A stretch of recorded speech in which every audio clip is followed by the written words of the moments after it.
Hello everyone, আসসালামু আলাইকুম। আমি জেসমিন লাইফস্টাইল ব্লগ থেকে বলছি। আশা রাখি কাছে এবং দূরে যে যেখানে আছেন সবাই ভালো আছেন। আলহামদুলিল্লাহ, আমরাও সবাই ভালো আছি। তো ভিউয়ার্স, এই ভিডিওটি সকালে নাস্তার জন্য রুটি বানিয়ে নিচ্ছি। আর কয়েকদিন তো নেটওয়ার্কের সমস্যার কারণে কোনো ভিডিও দিতে পারি নাই। আর আলহামদুলিল্লাহ, আমরা এখন যে অবস্থায় আছি আল্লাহর কাছে লাখ লাখ শুকরিয়া। যেই ভয়াবহ দৃশ্যগুলো গেছে চোখের সামনে দিয়ে, তা ভাষায় কোনো প্রকাশ করা যাবে না। আর এই ভয়াবহ দৃশ্যের মাঝে মানুষ খেয়ে বেঁচে থাকতে হবে। জীবনের সামনের পথগুলো সুন্দরভাবে চালিয়ে নিতে হবে। তো কী করব, আমি ইউটিউব চ্যানেলে তো এখন কাজ করতেছি, যদি ভিডিও না দিই তো হবে না। এই কয়েকদিন যে অবস্থা ছিল, পুরোই অসুস্থ ছিলাম, আর নেটওয়ার্কও ছিল না ভিডিও যে দেব। তারপর ভাবলাম যে আজকে একটি ভিডিও দেই। তাই তো সকালে নাস্তার জন্য রুটি বানিয়ে নিচ্ছি, আর সবার জন্য নাস্তাটা রেডি করে নিচ্ছি। যে অবস্থা হয়েছিল, বাসা থেকে তো বের হওয়া যায় না। ভেবেছিলাম হয়তো না খেয়ে মরতে হবে। দোকানপাট, রাস্তাঘাট সব কিছু বন্ধ, কার্ফু দিয়ে রেখেছে পুলিশ, জায়গায় জায়গায় দাঁড়িয়ে আছে, ককটেল, গোলাগুলি। এই তো এগুলোর মাঝে দিন চলছে। এ পর্যন্ত এসেছি, এখন আলহামদুলিল্লাহ ভালোই আছি। আল্লাহ যেন সবাইকে ভালো রাখে, সুস্থ রাখে, এই দোয়াই করি। তো ভিউয়ার্স, তো নাস্তাটা বানিয়ে ফেলেছি, এখন নাস্তাটা রেডি করে নিয়েছি। তো নাস্তাটা রেডি করে নিয়ে সবাই নাস্তা খেয়ে ফেলেছে, এখন আমার নাস্তাটা আমি রেডি করেছি। তো নাস্তা খেয়ে রান্নার কাজে চলে যাব।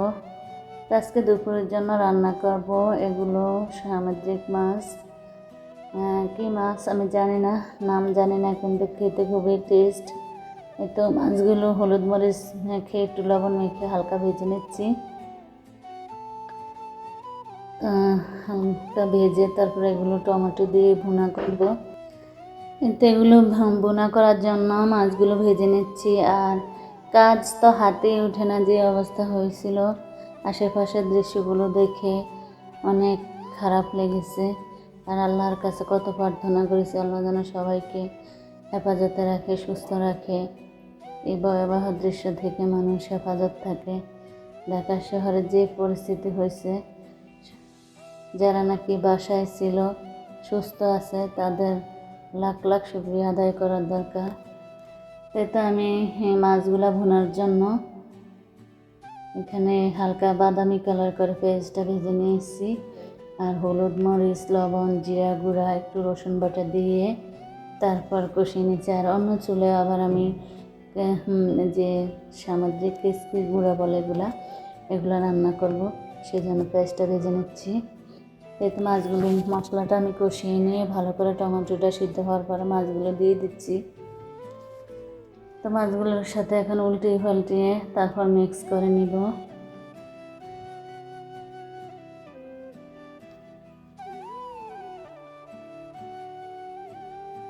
তো ভালো করে মিক্স করে আমি সামান্য পরিমাণ পানি দিব। আর এই তো পরিমাণ মতো পানি দিয়ে দিয়েছি। আর ঝোলটা আমি একটু মাখা মাখা রাখবো, একদম কমও না বেশিও নেই, সেই পরিমাণে রাখবো। তো আমার মাছটা রান্না হয়ে গেছে যে, আর গুঁড়া মাছটাও রান্না করতেছি। যে গুঁড়া মাছগুলো নিয়ে একটা টমেটো কুচি করে দিয়ে মশলার সাথে মশলাটা ভেজে তারপর গুঁড়া মাছগুলো দিয়ে দিয়েছি। তাই তো শর্টকাট রান্না করে ফেললাম।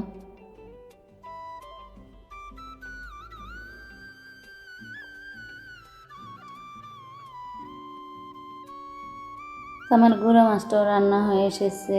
আর যে রান্না বান্নার কাজ গুছিয়ে বারান্দায় এসেছি।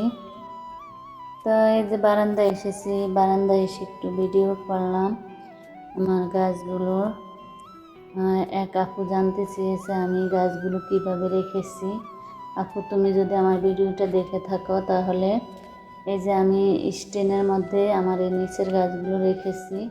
এগুলো হলো ফুল গাছ, আর অন্যদিকে ওই পাশে রেখেছি আমি ফল গাছ।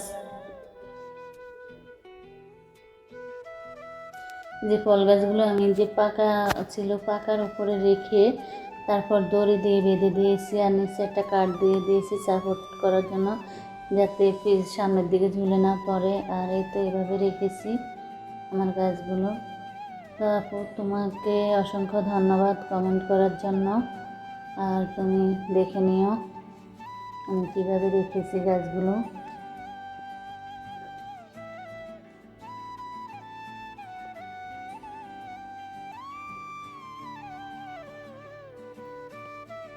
এই তো ভিউয়ার্স, আর এখন সন্ধ্যাবেলা আমার বড় মেয়ে চিকেন বান বানাচ্ছে।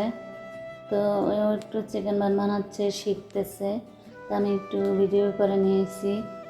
তো করতে করতে ও শিখবে, তাই কীভাবে বানাচ্ছে, যে বাঁধাকপি দিয়েছে আর একটু পেঁয়াজ কুচি দিয়ে চিকেনটাকে সিদ্ধ করে ঝুরঝুরে করে তারপর ভেজে নিয়েছে। আর এই যে ইস্ট দিয়ে ময়দাটা মেখে রেখেছিল, আর এটা বানগুলো বানাচ্ছে। তো যেভাবে পারে আমাদের সাথে একটু শেয়ার করলাম।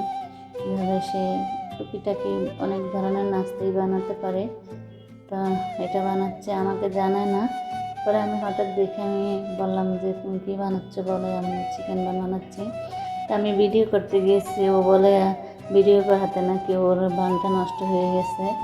তারপর আমি বললাম কিছু হবে না, আস্তে আস্তে বানাতে বানাতে একদিন শিখবে, ভালো হবে, কয়েকবার বানালে আরও সুন্দর হবে।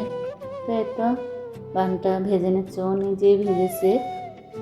তো অনেকগুলো বানিয়েছে, সবাই একটা একটা করে খেয়েছি। আর মাশাআল্লাহ ভানটা অনেক ভালো হয়েছে, খেতে অনেক মজা ছিল। তো ভিউয়ার্স, আমার ভিডিওটি যদি ভালো লাগে তাহলে লাইক কমেন্ট শেয়ার করবেন এবং সাবস্ক্রাইব করে আমার পাশে থাকবেন।